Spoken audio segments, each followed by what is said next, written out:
Yo, Ray, turn that up.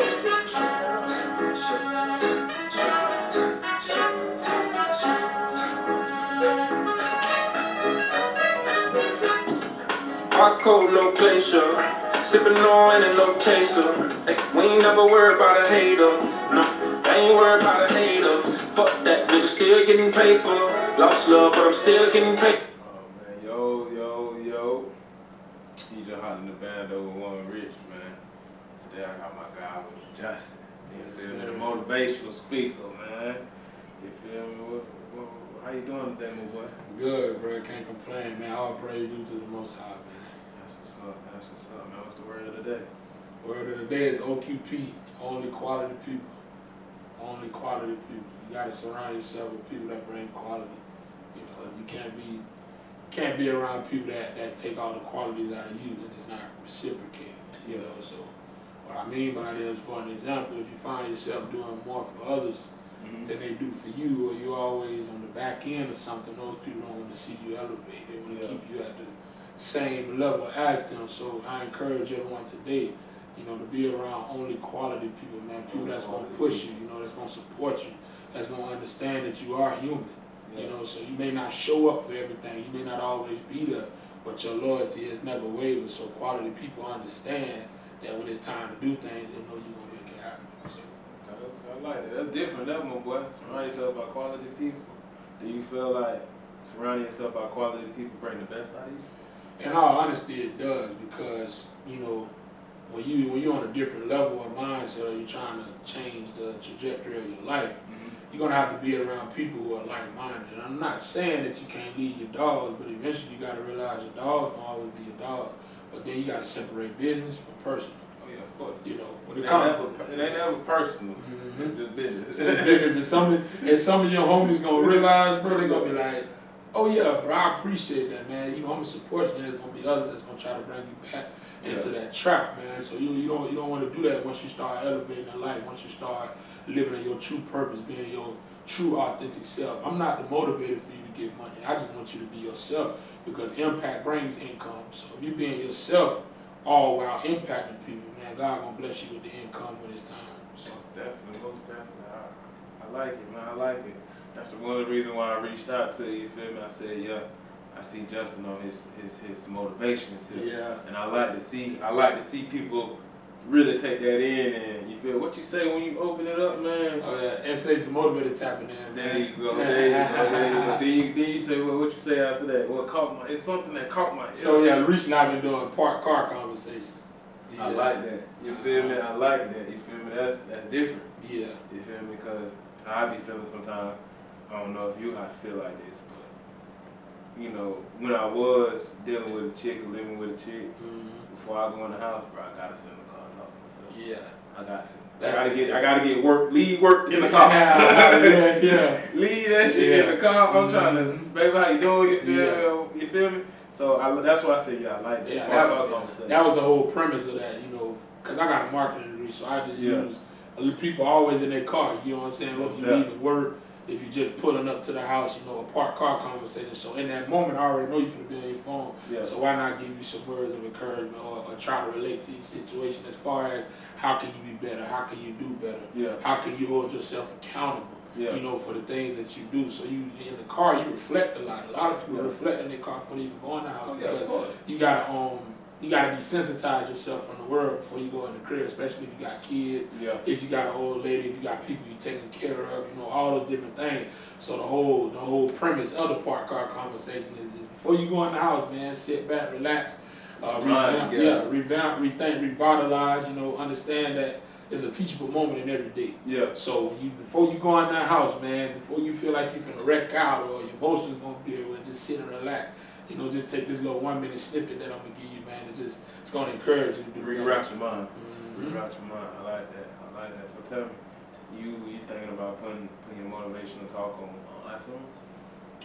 Yeah, eventually as I'm building my platform, it's gonna start going on multiple streams. Right now I'm just putting in the work myself and just keep uploading. If you want to follow my Instagram, it's at @sh_2_motivator, and you'll see my name pop up. And on that page has been drastically rising, You doing your thing. Yeah, so like last month I had 100 followers, and then literally just these last 2-3 weeks I went up plus 200. Yeah. So it's just all about building a platform, putting in the work when no one's looking.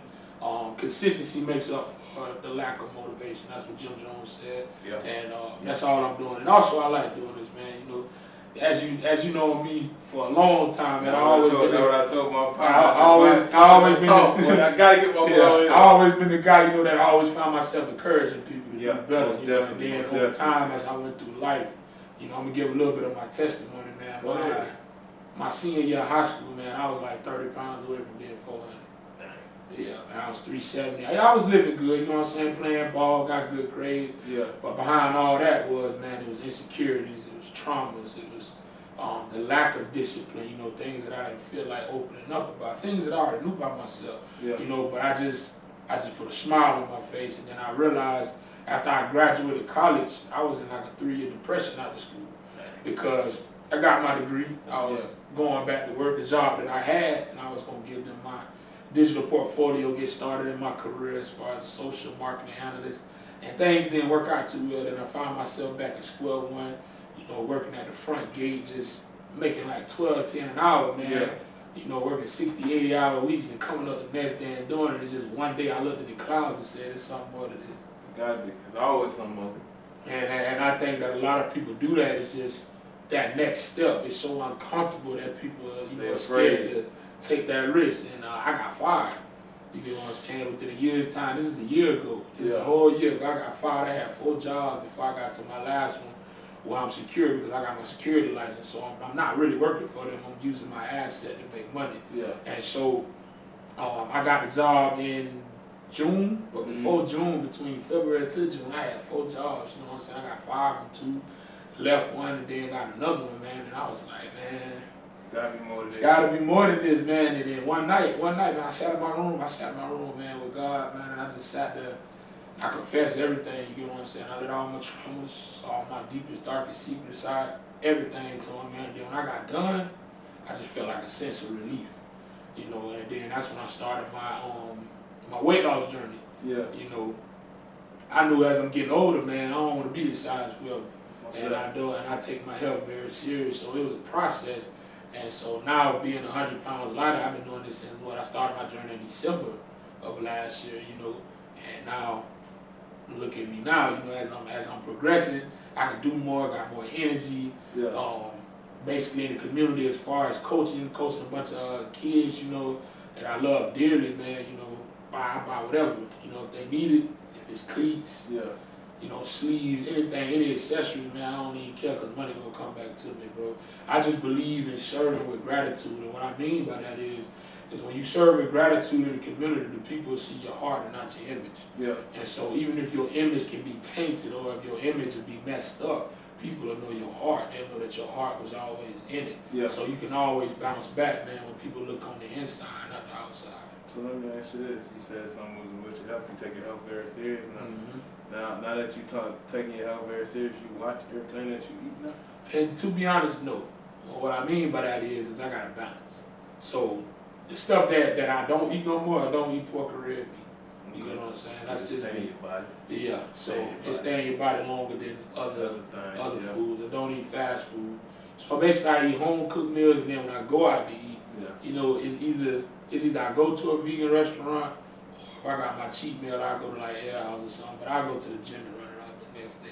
But I really just don't eat fast food, pork or red meat. That's the only thing I don't eat. Everything else is not off limits. I'm not one of them guys that's a raw vegan and die. I just got a balanced diet that has been helping me progress. And like I said, man, it's all about you. You know, I'm not saying you can't eat those things, you know what I'm saying? But it's all about how your body is. I know for me, being a big guy that I was, I knew I had to slow down on all my favorite food. You know, I had to because the food was slowing me down. And what I mean by slowing me down is like I wasn't able to produce or put enough work in like I want to. I had a good talk game. I always had a good talk game. You know, as far as doing something, you know, because I'm always out there. But becoming a motivator and understanding, you know, my brand and my image, you know, the things that I say, I can't just teach it. I got to live it. I got to work with it. I got to show it, you know, because people only believe you as good as your word. Your word is you. That's what's going to stand, you know. And so that's just what it is, man. I just encourage people, just watch what you eat, be aware, and just understand, in the black community we got a lot of health problems, so that's what I was gonna ask you. so just be a little more attentive about the things that you do, man, because the food in all honesty, bro, is life. Yeah, of course. If you what you put in your body, what you put out. Exactly. So if you want to eat a certain type of food every day and it's not really propelling you every day, then you gotta make a change and split it down the middle. So I ain't one of those raw dietary vegan. Nah. I still eat chicken and all that stuff. But it's just certain food. You gotta get some of that chicken in your system, man. You need that protein. Yes, you need that. So shit, let me ask you, man, how I feel to be a coach to the young youth? Man, it took me a while. To coach, man, because I wanted to coach kids from a true heart. I didn't want to go out there and make it seem like I was just coaching because I played the game and all those different things. So it was 3 years until I started coaching, and then the deacon at my church, who was the commissioner of the league, just asked me to come out one day, man. And ever since that day, I I feel I got a connection with the kids, man. It's like when we out there, if they need anything on the field, I'm gonna go get it. Whether it's cleats, accessories, little stuff. If you need a ride home, it's like that stuff makes me happy because I know I'm making a difference in the world. You'll be more happy when you know that you're contributing to society. Do you see some of yourself in some of the players? I do, and I also see the other side. And what I mean by that is I'm more appreciative of my upbringing. You got kids out there that's out there with their moms and no fathers. You got kids out there with their fathers with no moms, and some kids even come out there by themselves. So it makes you appreciate your upbringing, lets you know that your life wasn't as hard as others. Your life wasn't as hard as others. No problem, bless you. Bless you. You good.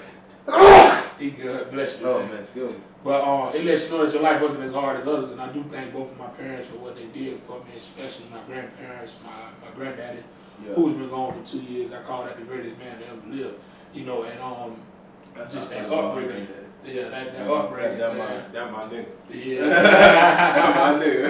I don't care what nobody say. That's my nigga. If I had my daddy, I would probably chose him over my daddy. Yeah, man, my granddaddy he was my boy, man. That was my boy. He really raised me, as far as being on me, loving me, teaching me how to be a young man, knowing what to do and all those things. Everything that he told me, it has happened. Yeah, and I'm keeping it in mind. Yeah, keep it all in mind, bro. So, when I'm out there with those kids, now I don't see them no different. I treat them all with a level of respect. I always tell all those kids every day that I love them. And that coach is here. You gotta tell them that. That's what we was missing when we was growing up. Yeah. They didn't really respect us.